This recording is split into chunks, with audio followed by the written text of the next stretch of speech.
नमस्कार, मैं हूं आपके साथ मयंक। देखिए, एक बड़ी खबर आ रही है। चीन ने ईरान की मदद के लिए समंदर में उतार दिए हैं कई जहाज़। ऐसी खबर पहले भी आई थी और इस पे हमने वीडियो भी बनाया था और ये बताया गया था कि मिसाइल बनाने का जो सामान है, जो केमिकल है, मटेरियल है, वो चीन से ईरान पहुंच रहा है। और उस समय बताया जा रहा था कि 2000 टन से ज़्यादा सोडियम परक्लोरेट जो है वो जहाज़ों में लाद कर चीन से ईरान पहुंचाया जा रहा है। ये वो मटेरियल है जिससे मिसाइल बनाई जाती है। अब इसको लेकर एक बड़ा खुलासा हुआ है। वॉल स्ट्रीट जर्नल ने ये खुलासा किया है और इसमें बताया गया है कि श्रीलंका के करीब एक जहाज को अमेरिकन फोर्सेस ने समंदर में उस पर रेड की, उस पर कब्जा किया। ये चीन का जहाज था जो कि बड़े मात्रा में मिसाइल बनाने का सामान लेकर ईरान जा रहा था। देखिए, United State forces raided a cargo ship travelling from China to Iran. US military personnel boarded the ship several hundred miles from Sri Lanka, according to the report on Friday. It was the first time in several years US forces had intercepted cargo traveling from China to Iran, according to the newspaper. ये खबर जो wall street journal में है, इसके मुताबिक एक जहाज था जो श्रीलंका के करीब था। ये जहाज चाइना से चढ़ा था और ईरान जा रहा था और इसमें बड़ी संख्या में, बताया जाता है बड़ी मात्रा में जो था वो सामान था जिससे मिसाइल्स बनाई जाती है। ये जानकारी मिलती है अमेरिकन एजेंसीज को। उसके बाद अमेरिका ने कई सालों बाद ये एक्शन लिया और अमेरिका की जो नेवी है, चॉपर्स हैं, उन्होंने उस जहाज़ को कॉर्नर किया और उसको अपने कब्जे में लिया। जो सोर्सेज से जानकारी मिली, the seized material potentially useful for Iran conventional weapon. इस तरह की बात कही गई कि उसमें जो जहाज में सामान था वो मिसाइल बनाने का सामान था। देखिए, ऐसी ही अभी जो एक हाल ही में खबर थी, आपने सुनी होगी कि वेनेजुएला के पास जो एक ऑयल टैंकर पकड़ा गया है, उसको लेकर भी चाइना ने सख्त प्रतिक्रिया दी थी। यानी आप देखिए, समझने की कोशिश इस बात को लेकर दो चीज़ें हैं, खबरें दो हैं। पहली खबर तो अब ये है कि समंदर में एक बड़ा वॉर छिड़ गया है जिसमें चाइना और ईरान एक साथ है और सामने है अमेरिका। और इस बार ये जो वॉर है, ये कन्वेंशनल वॉर नहीं है कि जिसमें मिसाइल से फायर हो रही हैं एक दूसरे पे और बम बरस रहे हैं। ये बड़ा वॉर है ईरान के ऑयल व्यापार को रोकने के लिए, चाइना से जो सामान ईरान पहुंच रहा है उसको रोकने के लिए, किसी भी तरह से जो है ईरान की मदद को रोकने के लिए, और जो ईरान और चीन के बीच में खास तौर पर व्यापार हो रहा है इसको रोकने के लिए। सिर्फ इतना ही नहीं, वेनेजुएला को लेकर भी जो व्यापार हो रहा है उसे रोकने की कोशिश हो रही है। अली खामेनी साहब के ऊपर मैंने एक वीडियो बनाया था, उन्होंने ये बात कही थी कि लगातार अमेरिका इस तरह से कोशिश कर रहा है कि दूसरे देशों के जहाज़ हैं उनको रोका जाए, उनकी एसेट्स पर कब्जा किया जाए, उनकी ज़मीन को हथियाया जाए। इस तरह की बात थी और वही बात जो है अब चाइना भी कह रहा है। देखिए, अब होता यह है कि इस जहाज पर अमेरिका ने कब्जा किया और उसमें वो कई सारा सामान था। उसके बाद शिप का क्या हुआ इसके बारे में कोई खास जानकारी नहीं है। शिप किस कंपनी का था इसके बारे में भी जानकारी नहीं है। बस इतना तय है कि ये चाइना से जा रहा था ईरान के लिए। अब देखिए, ऐसी जब ये वेनेजुएला में हाल ही में जब एक और जहाज को पकड़ा गया, ऑयल टैंकर जो अमेरिका ने कब्जा किया, उस समय भी चीन ने इसका सख्त विरोध किया था। Chinese foreign ministry spokesperson Guo Jiakun condemned the seizure of the oil tanker off the coast of Venezuela, which was brought to a port in Texas on Friday.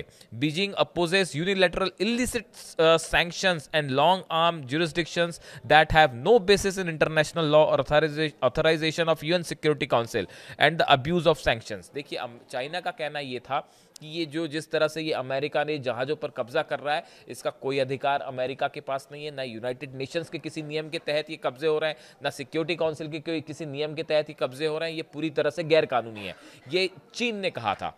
अब देखिए, जो खबर है, पिछले मैंने एक और खबर निकल कर सामने आई कि दो डेमोक्रेटिक सांसद अमेरिका के, दो डेमोक्रेटिक मेंबर्स, पार्टी के मेंबर्स हैं, सांसद हैं वहाँ के, उन्होंने यूनाइटेड स्टेट्स कांग्रेस में जो है वहाँ पे सेक्रेटरी ऑफ स्टेट जो मार्को रूबियो हैं और CIA डायरेक्टर जो हैं, इनको एक चिट्ठी लिखी और इनको चिट्ठी लिख के उन्होंने इस बात को जानने की कोशिश की कि जो खबरें आ रही हैं कि चीन से 2000 टन सोडियम परक्लोरेट जो है वो कई जहाज़ों में लाद कर ईरान पहुंचाया जा रहा है, इस खबर की सच्चाई क्या है, ये बात बताइए।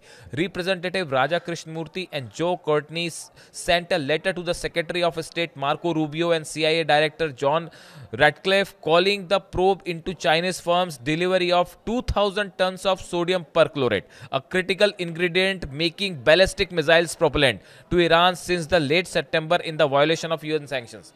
इन सांसदों ने ये कहा कि जो खबरें आ रही हैं कि 2000 टन जो मटेरियल पहुंचाया गया सोडियम परक्लोरेट ईरान को, इसकी सच्चाई क्या है ये बताइए।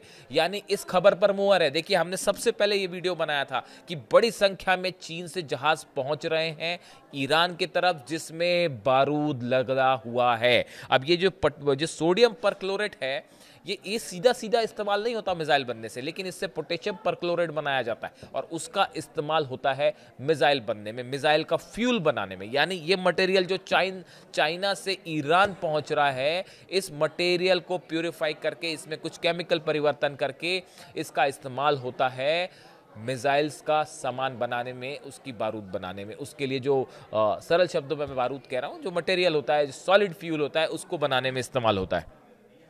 अब इसमें से 2-3 बातें क्लियर है। पहली बात तो ये, इसके साथ ही इन सांसदों ने ये भी कहा अमेरिकन कि ये प्रोसेस लगातार जारी है, इस पर रोक नहीं लग पा रही है। और ये जो एक्शन हुआ नवंबर में, जो चाइना के जहाज को रोका गया, वो इस बात को कंफर्म करता है कि चीन से बड़ी संख्या में जहाज अब भी ईरान पहुंच रहे हैं। इजराइल की संसद में ये कहा गया कि इजराइल में संसद में ये बात कही गई कि ईरान बड़ी संख्या में मिसाइल बना रहा है, तेजी से मिसाइल बना रहा है, 24 घंटे वहां कारखाने चल रहे हैं और ये सामान अब आ रहा है चाइना से बड़ी संख्या में और वो कंटिन्यू है। अमेरिका कुछ नहीं कर पा रहा, इजराइल कुछ नहीं कर पा रहा।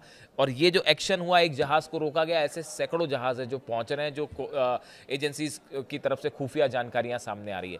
यानी ईरान और चीन का ये मिसाइल को लेकर जो कोऑपरेशन है, इसने इजराइल की नींद उड़ा दी है, इसने अमेरिका की नींद उड़ा दी है। और ये जिस मात्रा में मिसाइल्स बन रही हैं, जिस तरह की खबरें आ रही हैं, वो आने वाले समय में आप देखें कि ये भी कहा जा रहा है, कुछ एक्सपर्ट्स का कहना ऐसा है कि हो सकता है आने वाले समय में ईरान जो है वो इतनी मजबूत स्थिति में पहुंच जाए कि उसके बाद इजराइल शायद हमला ही ना कर पाए ईरान पर। और जो पिछली बार की 12 दिन की जंग में जो हाल था, उस समय जो मिसाइल प्रोडक्शन हो रहा था, उससे अब कहीं ज़्यादा तेजी के साथ मिसाइल प्रोडक्शन हो रहा है और बड़ी मात्रा में मटेरियल सप्लाई हो रहा है चाइना से। और ये एक ऐसी खबर है जिसको लेकर अमेरिकन सांसद लगातार सवाल उठा रहे हैं। देखिए, अब ये कोई ऐसी हवाई बात नहीं रह गई। अमेरिका के जो सांसद हैं, कांग्रेसमैन हैं, वो अब पूछ रहे हैं वहाँ के सेक्रेटरी ऑफ स्टेट से, मार्को रूबियो से, CIA डायरेक्टर से कि भैया इस पे जानकारी बताइए कि हकीकत क्या है, इसे कैसे रोकोगे आप। तो इस सूरत हाल में चाइना और ईरान का ये जो कोलैबोरेशन है मिसाइल प्रोग्राम को लेकर, ये बेहद खतरनाक है और अमेरिका और इजराइल के लिए ये बड़ी चुनौती है। और एक बार फिर इस बात को साबित करता है जो ईरान बार बार कह रहा है कि अगर अब की बार इजराइल ने हमला किया, देखिए उसके पीछे कुछ ना कुछ बेसिस होगा। जो रणनीति बताई जा रही है इजराइल की कि अगर अब की बार ईरान की कि अगर अब की बार इजराइल ने हमला किया तो ईरान एक साथ 2000 मिसाइल दाग देगा। अब आप सोचिए, जब पिछली बार जो है 300 से 400 मिसाइल दागी थी 12 दिन के दौरान ईरान ने, ऐसा कहा जाता है, उन 300 से 400 मिसाइल में इजराइल में इतना नुकसान हुआ। हाइफा में तबाही हुई, तेल अवीव में तबाही हुई, अशदोद में तबाही हुई और अलग IT जो सेक्टर्स हैं उन पर मिसाइल्स गिरी ताबड़तोड़। और रिहायशी इलाकों में जब इजराइल में इतना नुकसान इन मिसाइलों से हो सकता है, तो आप अगर कल्पना करिए कि अगर 2000 बैलिस्टिक मिसाइल्स एक साथ ईरान फायर कर दे तो क्या होगा।